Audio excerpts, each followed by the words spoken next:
আসসালামু আলাইকুম। আজকে যে রেসিপিটি শেয়ার করব সেটি হচ্ছে একটা চিকেন ভেজিটেবল স্যুপের রেসিপি। আমি যেভাবে খুব সহজভাবে বানিয়ে থাকি এবং খুব অল্প উপকরণে সেটাই আজকে শেয়ার করব। আশা করি ভিডিওটি শেষ পর্যন্ত দেখবেন এবং খুবই ভালো লাগবে। তো প্রথমে হচ্ছে ২ পিস চিকেনের পিস নিয়ে নিয়েছি আমি। দিয়ে দিলাম হচ্ছে ১ টেবিল চামচ আদা বাটা, রসুন বাটা এবং সামান্য একটু লবণ। এখানে আমি ২ কাপ পানি ইউজ করেছি। এখন এটাকে খুব ভালোভাবে সিদ্ধ করে দেন হচ্ছে আমি চিকেনটাকে আলাদা করে রাখবো। স্যুপের জন্য আমি ভেজিটেবল আনার জন্য ছাদে চলে গেলাম। দেন হচ্ছে ওখান থেকে আমি একটা পাতাকপি এবং একটা ফুলকপি নিয়ে আসলাম। যেটা হচ্ছে আমার পছন্দ অনুযায়ী। সাথে হচ্ছে আমি যে বাকি ভেজিটেবলগুলো ইউজ করব সেগুলো হচ্ছে খুব ভালোভাবে আমি কুচি করে নিয়েছি। এ পর্যায়ে হচ্ছে আমি প্যানে দিয়ে দিব ১ টেবিল চামচের মতো তেল। দেন হচ্ছে দিয়ে দিব ১ টেবিল চামচের মতো আ রসুন কুচি, দেন হচ্ছে পেঁয়াজ কুচি ১ টেবিল চামচের মতো। এখন হচ্ছে যে চিকেনটা আমি আগে থেকে সিদ্ধ করে রেখেছিলাম, সেখান থেকে হচ্ছে সিদ্ধ করা চিকেনগুলোকে খুব ভালোভাবে একটু আ খুলে নিয়েছি। চিকেনটা একটু ঝুরি করে নিয়েছি। দেন হচ্ছে এটাকে খুব ভালোভাবে একটু রোস্ট করে নেব হচ্ছে আদা রসুনের সাথে। এ পর্যায়ে এসে হচ্ছে আমি ১ টিস্পুনের মতো আদা রসুন বাটা দিয়ে দিলাম। দেন হচ্ছে খুব ভালোভাবে এখন একটু মেখে এখন সবজিগুলো দিয়ে দিব। যে সবজিগুলো হচ্ছে একটু সময় লাগবে সিদ্ধ হতে সেই সবজিগুলো আগে দিয়ে দিব। এখানে আমি গাজর নিয়েছি, দেন হচ্ছে নিয়েছি বাঁধাকপি, তারপর হচ্ছে পেঁয়াজ কলি।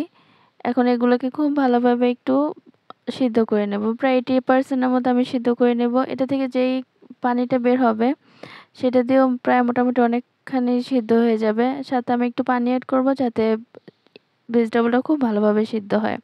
দেখতে পাচ্ছেন আমি ১ টিস্পুনের মতো হচ্ছে লবণ ইউজ করেছি। এখন সবজি গা থেকে যে পানিটা বের হয়েছে সেটা দিয়ে সিদ্ধ হয়ে যাওয়ার পর শুকিয়ে যাওয়ার পর আমি সামান্য একটু পানি এড করেছি যাতে সবজিটাও খুব ভালোভাবে সিদ্ধ হয়। এখন সবজিটা যে পানিটা ইউজ করেছি সেটা যখন শুকিয়ে যাবে, এ পর্যায়ে এসে আমি সেই চিকেনের স্টকটা দিয়ে দিব যেটা হচ্ছে আমি আগে থেকেই সিদ্ধ করে রেখেছিলাম।